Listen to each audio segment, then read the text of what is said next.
Hello, welcome to Chris Collects, and today we're doing something a little bit different. I am going to start doing movie reviews of films that have come out in the cinema. As I am someone who goes to cinema regularly, I have an Odeon Limitless membership, which means at the moment I pay $12.99 a month to go to the cinema basically as much as I want. So I thought, you know what, I go to the cinema that often.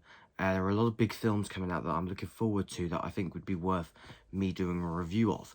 So, today, the first movie that I am going to review on this channel, the first new movie, is going to be Uncharted. So, before we get into the review, just make sure you hit that like button, hit the subscribe button, and comment down below. Let me know if you're an Uncharted game fan, and if you're looking forward to this film, or if you're, apprehensive about the film. What is it about this particular film that is making you not want to see it, based on how much you like the games? Without further ado, let's get into the review.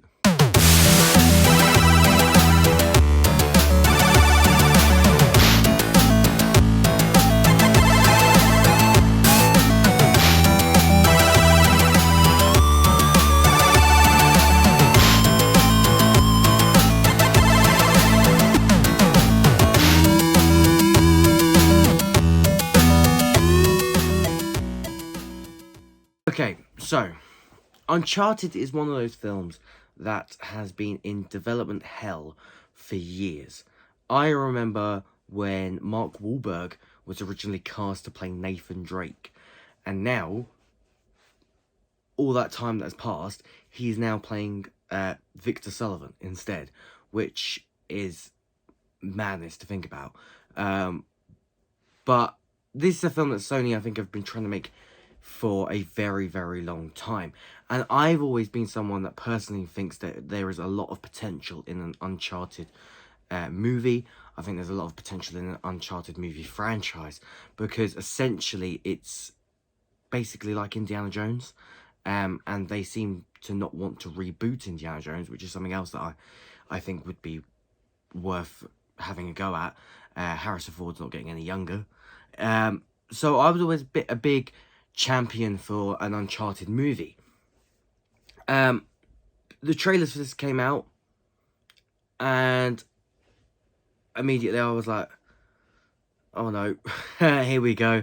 And it's a shame, because Tom Holland is in this, and he's playing Nathan Drake, and I remember there being a lot of backlash about his casting, about him being too young. I was actually someone that thought that was a really, really smart casting decision, because clearly they want to franchise this movie. And I think the best way to go with that is have an actor that could play the title, well, not the title role, but the main role of your franchise for years. I mean, he could be Spider-Man for years, and he could be Nathan Drake for years. He's got that kind of youngish face, which I think is a blessing and a curse for Tom Holland. Especially in this movie, given that they do young Nathan Drake flashbacks, which I don't think works with how young Tom Holland looks.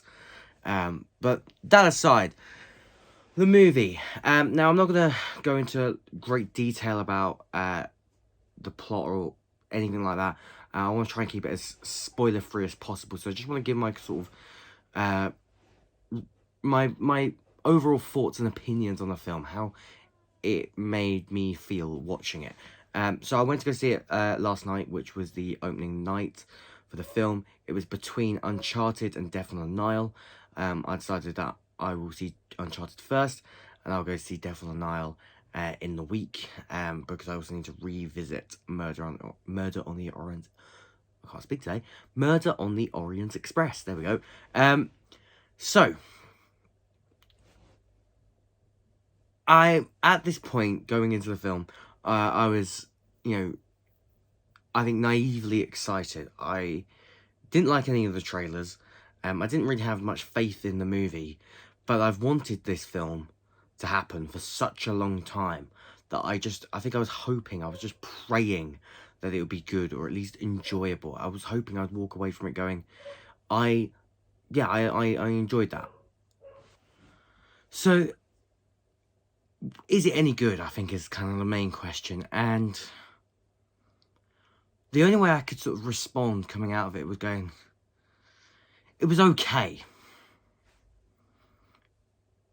And that was sort of not the response I was hoping to get from it. I was hoping that I would have, more to say about it. But I think its biggest issue is, one, being plagued by its troubled production history. And the other is just that the plague of the video game movie curse as well. I think with a better director to start off with, and nothing against Ruben Fleischer, he did Zombieland, which I love. He also did the Venom movie, which I do not love. But I think he doesn't have a great sense for action. And a lot of the action sequences in Uncharted feel very boring to watch.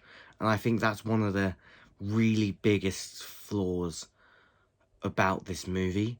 To the point where I could feel myself wanting to fall asleep during the final action sequence. Because there just wasn't... It just didn't feel very interesting to watch those action sequences. But I think they captured the spirit of the games quite well. A lot of the puzzle solving and, trying to figure out where the treasure is. A lot of that really felt like Uncharted. So there's this kind of weird balancing scale act going on where, they did some things right, but other things suffered because they focused on certain things. And I just came out of it thinking, I don't think I'd want to see it again, but I wouldn't be opposed to watching another Uncharted movie with Tom Holland and Mark Wahlberg. So yeah, it's a weird one. Obviously, it's a prequel to the games, and they play really fast and loose with a lot of the way that the games has built up its story. It takes a lot of aspects from Uncharted 4. It takes some set pieces from Uncharted 3. It takes, a character that was introduced in Uncharted 2. And it takes some elements of Uncharted 1. So it sort of takes bits and pieces from all the games. Which I think that's fine. And I think the right way to go with this was to do a prequel to the games. It'll be now interesting to see if they do more of these.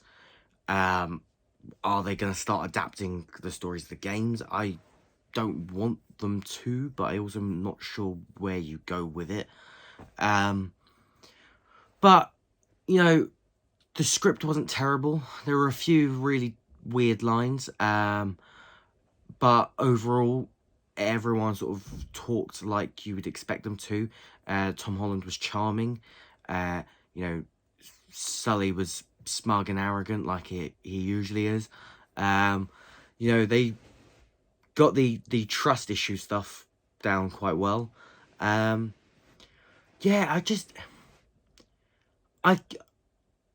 don't know if I enjoyed it. That's another issue with this film. There are bits that I liked, but I think back to it and I just think, am I gonna remember this film a month from now? Probably not.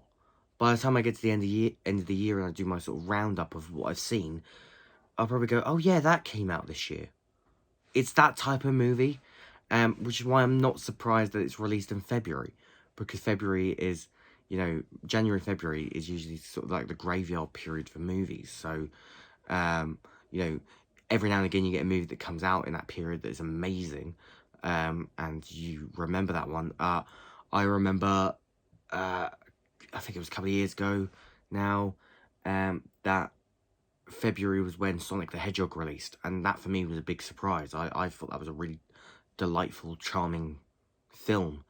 I was just hoping that this film could be what I'd hoped it would be, but I think that's going to be its biggest downfall, is for people like me who are fans of the games. It's going to be a real toss-up as to whether you like any of it or dislike all of it. And then I'm interested to know, people who are not fans of the games, what they think of it. I've got a few friends that haven't played the games. They're aware of the games. They understand the concept. Who've seen these trailers and thought the trailers looked awful. So I don't know. It's going to be really interesting to see how people react to this movie.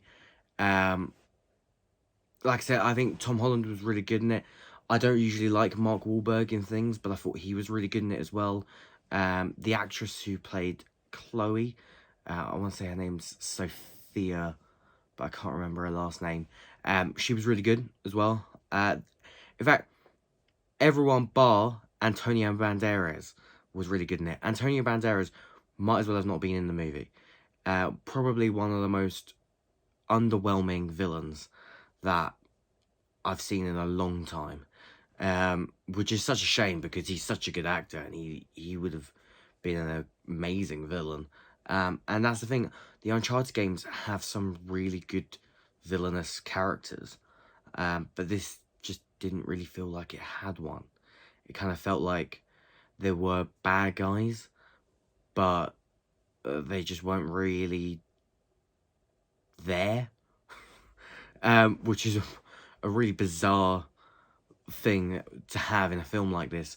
The way I've been describing it to some of my friends is, I've been saying it's kind of like Solo meets the newer Tomb Raider movie, which that Tomb Raider movie is fine as well. That's a okay film. And Solo's got a lot of, here's how he became Han Solo, and I think there's a bit of that with this, where it's like, here's how Nathan Drake became Nathan Drake. There's a bit in particular where it's he gets his holster, and that's one of the moments that they pick to use Nate's theme, the ba ba ba ba ba ba ba ba, that theme, when he puts on a gun holster, which I know that's like his iconic look, but it's a bit forced. That's the problem there. And there are a few bits like that where it just sort of feels like that's thrown in for the sake of it. It was nice to hear bits of Nate's theme. I really was hoping we would, because there was one trailer that had a hint of it at the start, but there was never a big, overtly, here is Nate's theme moment, which I felt like there should have been. It was just sort of sprinkled into the score. Yeah, overall, it's a tricky one, this. I think I'd give it about a 4 or a 5 out of 10. It's a hard one. I don't really know who to recommend it to. That's the big issue I have.